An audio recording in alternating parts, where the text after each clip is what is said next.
Hola, buenos días. Ante todo, quiero agradecer la invitación tan amable por parte de ACTO y en especial a la doctora Anabel Banín por el gusto y el placer de poder estar aquí nuevamente acompañándoos en Colombia, y quiero felicitar y enhorabuena a la asociación por la capacidad de respuesta y de reacción y de reorganización en frente de la situación actual en la que nos encontramos todos alrededor del coronavirus. Y lo que yo quiero transmitir, que vengo con muchísimo gusto a mi país para transmitir el programa de donación en la asistolia controlada, yo creo que esto implica, el mensaje nos lo está dando en los días a medida que van pasando. Somos capaces de reaccionar, capaces de organizarnos, y Colombia es capaz de funcionar. Y eso yo creo que es de admirar, y perfectamente se puede organizar Colombia para hacer la asistolia controlada. Tenéis todos los elementos para que el país perfectamente pueda montarlo.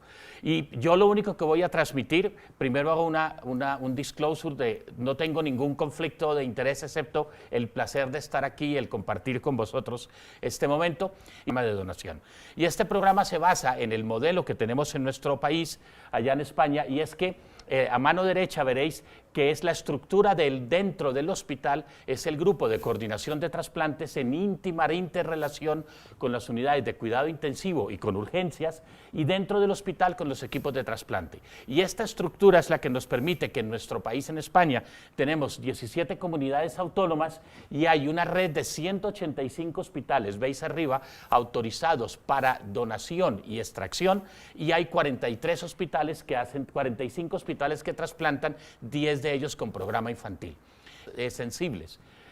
Y ahí se generó una armonización hace 10 años de definición de conceptos de que todo donante, fijaos la primera línea, es toda persona que tiene probabilidad de fallecer debido a una lesión catastrófica cardíaca o cerebral y que puede tomar dos caminos en cómo llega al proceso del final de vida, que puede ser por parada circulatoria, que es el donante en asistolia, que ya veremos a lo largo de la charla, o el donante en muerte encefálica. Pensad entonces que toda esta potencialidad de personas que llegan al hospital estará resumido un poquito más adelante, lo veremos al final, en cómo está estructurado el hospital y cómo debe abordar Colombia toda esta potencialidad que tiene. No es que no haya, es que hay que mirarlos y hay que identificarlos. Esto es lo que hicimos en España en los años, a principios del año 2000, que fue el Plan 40, para tratar de llegar a superar los 40 donantes por millón de población, y hemos afortunadamente superado con un trabajo multidisciplinario y organizado, y veis cómo dentro de todo el programa se estructuró la potenciación del donante con todos los criterios expandidos, incluyendo neoplasia, infección, otras patologías. El doctor Sergiev en la charla de ayer hablaba cómo era mejor trasplantarse incluso de donante con criterios de riesgo de mala funcionalidad del injerto, pero es mejor en capacidad de respuesta del receptor y de menos mortalidad. Y vemos cómo está la donación en asistolia y otras técnicas, y la donación de vivo cuando está indicado. Y esto es muy importante porque en la forma como en España nos organizamos funcionó alrededor de un concepto clave que tiene que entrar en la cultura de donación y trasplante en Colombia. Es que la donación tiene que ser parte integral del final de la vida. No debemos verlo como la parte final, cuando ya se ha diagnosticado el fallecimiento. Se debe ver desde cuando el paciente llega con un daño catastrófico severo, y en donde debe empezar a contemplarse por todo el equipo médico, desde urgencias, desde la UCI y por todo el equipo que atiende y para la protección y cuidado de la familia, cómo integrar la donación como parte de la vida, del final de la vida. Y ahí están todos estos documentos que los conseguís dentro de la web de la ONT, de la sociedad, de los grupos de trabajo de la Sociedad de Medicina Intensiva y Críticos, la Sociedad de Anestesiología, la Sociedad de Urgencias. Todos en conjunto estamos trabajando para integrar el final de la vida y que la donación sea parte. Veréis que eso fue como empezamos. Hubo la declaración de Maastricht en el año 95, en que definían los 4 tipos, pero fundamentalmente el 1 y el 2 son aquellos no controlados. Por eso es mejor decir aquello que da súbito, que se presenta de un momento, la asistolia o la parada circulatoria no controlada, y el tipo 3 y 4, que son el paciente que está en UCI y que no tiene pronóstico, no tiene capacidad de recuperación. Su superación de la patología que lo tiene allí no es probable, no es posible, y eso lleva a que el equipo plantea la limitación de la terapia de soporte vital y luego se contempla la donación como parte de ese final de la vida. Y entonces empieza a partir del año 2012 un marco regulatorio que antes de que lo creáramos ya había el documento de consenso de donación en asistolia que se crea en el año 96, en que se dice que la ley ya acepta la donación, no está claramente definida la asistolia controlada, se plantea cómo se debe definir y qué criterios hay que tener para diagnosticar la muerte por criterios circulatorios, y aparece entonces en el año 99 el nuevo Real Decreto que ya modifica la estructura de funcionamiento de la donación. Todo este marco legislativo se acompaña además de otro concepto, y es que a medida que ha ido mejorando el tratamiento de los pacientes por enfermedad neurológica, la incidencia de muerte encefálica, fijaos, las columnas verdes, ha ido bajando en España y se ha quedado estática a lo largo de los últimos años. Pero los índices de donación, que son las columnas azules, se han mantenido estables, a expensas de no perder ningún posible donante en la UCI y a expensas de valorar, independiente de la edad y de los antecedentes, incluyendo también infecciones, neoplasia, etc. ¿Esto qué quería decir? Que probablemente, si yo limito muy rápido, la muerte encefálica requiere tiempo, requiere 2, 3 días para que se produzca, es un proceso, no es un switch, y si yo limito porque no veo pronóstico y decido que no voy a hacer nada, pues entonces no dejo opción a que llegue el paciente a esa situación de muerte cerebral. Pero entonces aquí empiezan a entrar otros elementos. En el año 2008 se hacen las recomendaciones el manejo, de tratamiento al final de la vida del paciente crítico. Fijaos que están todas las unidades de grupo de trabajo de la SEMICIUC, que es la Sociedad Española de Medicina Intensiva y Crítico, y habla del principio de no maleficencia y justicia, que el médico tratante está obligado a indicar, no está obligado a indicar o mantener tratamientos futiles que no obtendrán resultados. Y por otro lado, continuar ese tratamiento fútil va en contra de una justicia distributiva en donde los recursos de salud escasos tenemos que distribuirlos entre todos. Y esto significa que hay que asumir un cambio de actitud, un cambio de concepto en las UCIs para que la gente incorpore el concepto de la limitación. Y ese incorporar no es con finalidad de donación, no, es un concepto de calidad y de tratamiento de la UCI. No es que lo hacemos para tener donantes, no limitamos para donación, que jamás se interprete eso, es que es parte de la calidad de atención en cuidado intensivo a un paciente que no tiene pronóstico y que no tiene probabilidad de recuperación, hacer una limitación y no agregar. Y eso es lo que vemos cómo apareció. En el año 2009 hace este estudio multicéntrico de cómo era la limitación en muchas UCIs y se ve que ya ha ido cambiando en España. En el año 2009 ya veíamos las cosas muy distintas en las UCIs de cómo era en el 2003 en el estudio reportado antes. Y entonces ya se abrió el espacio a que a partir del año 2012 arranca la sistolia controlada. Y el proceso es muy simple. Tengo un paciente con una patología grave en donde se considera y se plantea la limitación, hay la aceptación familiar de la limitación, luego se plantea la donación, se retira el soporte y hay la asistolia, hay la parada, el diagnóstico de parada circulatoria, se diagnostica por criterios de parada circulatoria, se diagnostica la muerte y se inicia un elemento crítico, que es la preservación de los órganos para intentar evitar que el daño isquémico postparada vaya a hacer daño a los órganos. Y entonces entran aquí dos elementos. ¿Cómo podemos hacer las medidas para prevenir que no vaya a haber el daño? Eso es, entra el concepto de la circulación regional normotérmica, que es utilizar la técnica de ECMO, de circulación extracorpórea, pero limitada a los órganos abdominales. Nosotros lo aprendimos desde la asistolia no controlada, desde el año 85 en que empezamos a hacerlo, y lo hemos adaptado a partir del año 2012 al donante en asistolia controlada. Quiere decir que el aprendizaje de uno nos permitió mejorar el otro. Y esto implica que hay que administrar, si hay consentimiento informado por parte de la familia y del comité de ética, hay que administrar heparina, se canulan los vasos femorales, incluso con técnica abierta o por Seldinger, y se dejan las cánulas puestas, pero no infladas. Fijaos que está todo el sistema colocado antes de iniciar la limitación y que no está funcionando el sistema. Verificamos dónde están colocados los catéteres y fijaos que los criterios de inclusión para la asistolia controlada, edad menor de 80 años, pero incluso ya la estamos subiendo. Y fijaos cómo pulmón estábamos en 55 y ahora no, ahora llegamos a 70 en los últimos años en Cataluña. Y fijaos cómo el tiempo de isquemia caliente hay una serie de limitaciones entre el momento en que empieza a haber la disminución de la presión arterial, la saturación baja, hasta que se llega a la sistolia, el tiempo de sistolia. Todos esos minutos se tienen en cuenta y todos son unos elementos críticos para definir el daño isquémico en los órganos. Hígado y páncreas, menos de 30 minutos, desde el momento de retirar los procedimientos de ventilación y de soporte hemodinámico, etcétera, hasta la asistolia, el diagnóstico de muerte y arrancarla, las técnicas de preservación.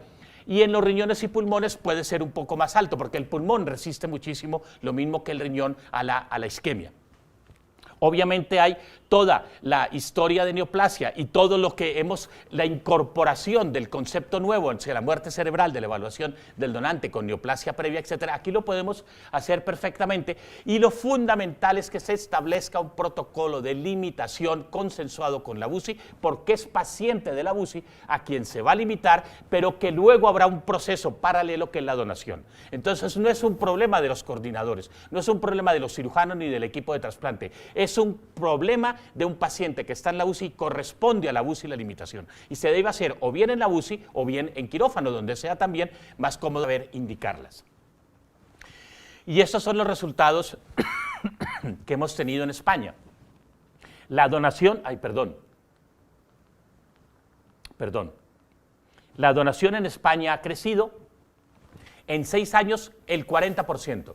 ¿Gracias a qué? Gracias a que empezó este proyecto piloto en el año 2012 de la donación en asistolia y controlada, y fijaos cómo se generalizó a todo el país y tenemos en este momento la muerte encefálica, que es la verde, y la muerte por asistolia, que es la azulita, y fijaos que son cerca de 744 donantes en el año 2019, para un país que tiene la misma población que Colombia.